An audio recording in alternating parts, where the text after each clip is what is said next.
Freelance 2.0. What does that mean to me and my journey as I think out loud a bit here while I'm walking through Frascati, Italy? And maybe what could that mean to you? And why 2.0?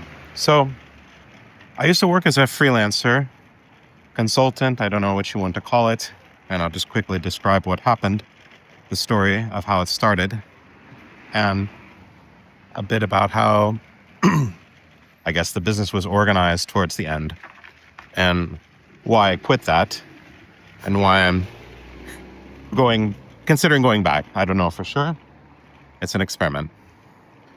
So what happened was, I think about 2013, I was working for Apple Computer as a contractor through Adecco. And my wife was in a master's program, both for physics and for French language. The reason that's important will become clear in just a minute. But basically, I spent the whole year working at Apple trying to get a gig as a front-end developer, doing that kind of work. I had just gotten out of graduate school, and a lot of the feedback I got was my previous programming experience was stale, or people liked me, but because I didn't have a track record of having done some exact same kind of work for some certain amount of time, maybe I was seen as too risky or something like that. So what happened was there was an opportunity where my wife could study abroad in France and in Paris, and we took it. It was an amazing opportunity. And just before that happened, I had been very interested in front-end development, doing my own thing, and playing around with those new technologies around the responsive web, which was brand new at the time. It was around 2012 when I got interested in these things. And I got interested in this technology called Zurb Foundation. It was a CSS framework. At the time, from my perspective, it was the bleeding edge of mobile device user experience in the form of something you can program using standard web technologies. So you don't have to learn how to program in Objective-C and use all of the arcane Apple APIs for doing iOS.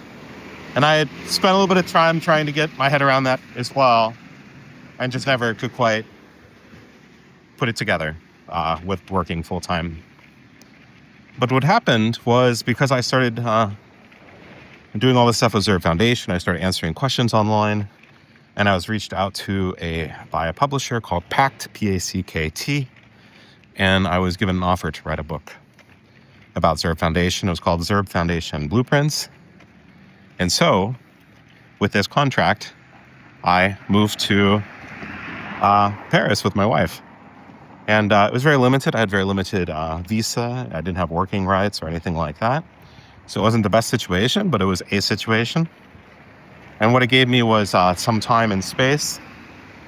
And I started to promote this book by continuing to answer questions and by continuing to dive deeper into that spectrum to try to build an audience and promote the book eventually. And I was also writing the book actively. The result of this was I became very micro internet famous for Zurb Foundation and started to garner the attention of Zurb, the company behind it. And also people started reaching out to me and said, hey, I've got this thing I'm doing. I want to use Zurb Foundation. What do you think? Can you do it? And you might even call this freelancing 3.0, but I wouldn't really call that. I got laid off once before and took a contract job at my old employer. I don't recommend that. And I don't know if I would call that freelancing, because it was just working for my employer as a contract employee. There was no difference really there. So I started doing this work, and I got better at it. And I found more and more clients. And eventually I even did work for Zurb Incorporated for their clients. Really big, well-known companies, fantastic designers to work with, and worked on just a huge variety of projects over about 5 or 6 years. And I moved to Finland next. So my wife was looking to go to graduate school for astronomy, her passion, and originally we were going to go to Atlanta, but then she rescinded the offer, and we ended up moving to Turku, Finland. And there I was, still doing my freelance business, starting to evolve and change. There, ironically, I somehow ended up with rights to work and better rights than I had in France. And it was always in the back of my mind, thinking about that. What does that mean? What can I do? But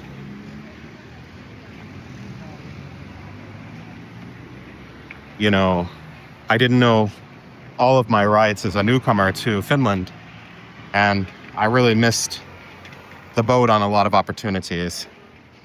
The integration plan that they have, possibly some sort of unemployment or social support, basic income support.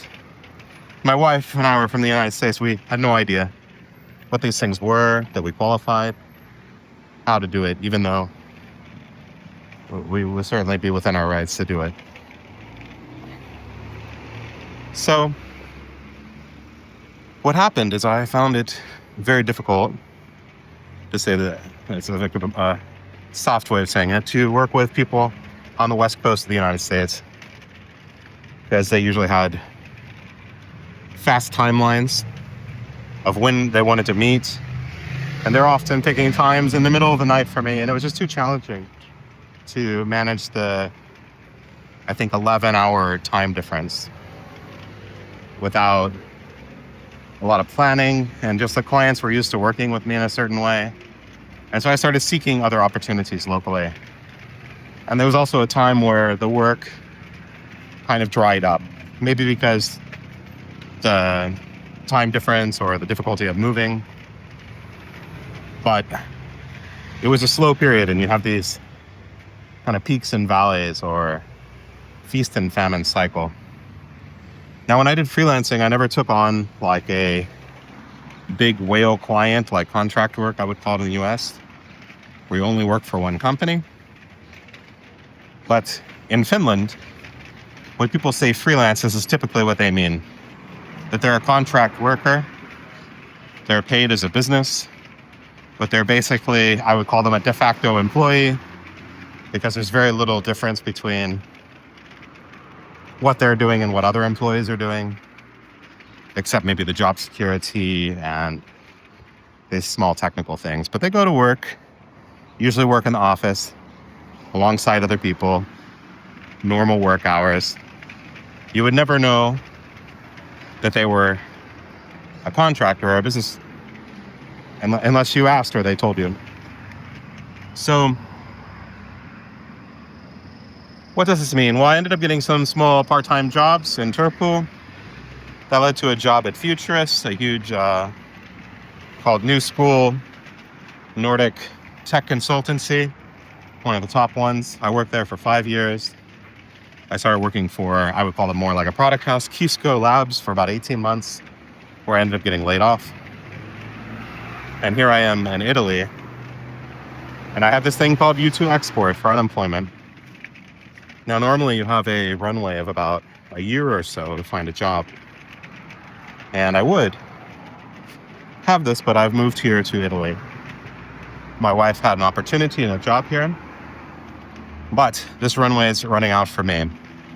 After 3 months, it goes to zero, and I don't qualify for anything in Italy until I work one day, ironically, at a certain kind of job. Then I could collect and export my benefits from Finland, and then I could have a better runway here. This is not an easy problem to solve. So The problem has been, for me, the unemployment procedures and policies and rules in Finland and at Italy partially prevent, or completely prevent in my case, any sort of freelance work or any sort of business style work. And if you do it, you can be completely excluded from your benefits going forward. And until you work again, and that's really dicey. So that brings me to Freelance 2.0. Well, what's the difference in Freelance 2.0? Well, when it happened before, like I mentioned this story, I just started writing a book. I got a contract for that. I just started to do some work. I didn't really know what I was doing. I started to charge some things. And then I later on figured out taxes and businessy stuff as I went. Kind of accidental entrepreneur, so to speak. Now I've got the experience. I've already done that before. But I'm living in a different country. So even though I'm outside of the thumb of the unemployment quite soon, there is a lot of, I would call it red tape. I think so, compared to the United States. The United States, you just do work. You're a de facto sole proprietor. You can collect money. And you later on pay taxes.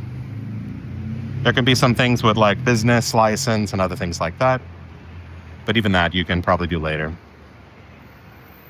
So here, a couple of things. So one, I'm prevented from doing this kind of de facto employment contracting style work. I know it goes somehow under the radar in Finland, but here that is not the case. So as far as I can tell from my research, I have to limit the duration and the type of contracts I have. They can't just be open-ended, where I just bill people money. They can't be the 100% of the work. Maybe it's at most 80% of the work in a year can come from one particular client. And so now I embark on a journey of how to solve that problem. It's a way to try to replace all or part of my unemployment allowances, because they're going to zero. And because I'm no longer paid, I no longer have to fulfill anything there. But I have to be careful about how I organize the business and how I do work. I think in a subsequent video, I'll talk a bit more about how I'm planning that and what the structure of the business or the small arms of the business will be. And a lot of this comes from experience, having worked before in the field, having had a business before, and also knowing what some of these restrictions are. So what about you? Have you done freelance work before, like I'm talking about? Multiple clients, different kind of work? Have you done contract work before, which is kind of a pseudo-employee relationship? And have you gone back to it? Freelance 2.0, 3.0? I'm interested. Let me know. What's your experience been? Let me know in the comments. Thanks for watching.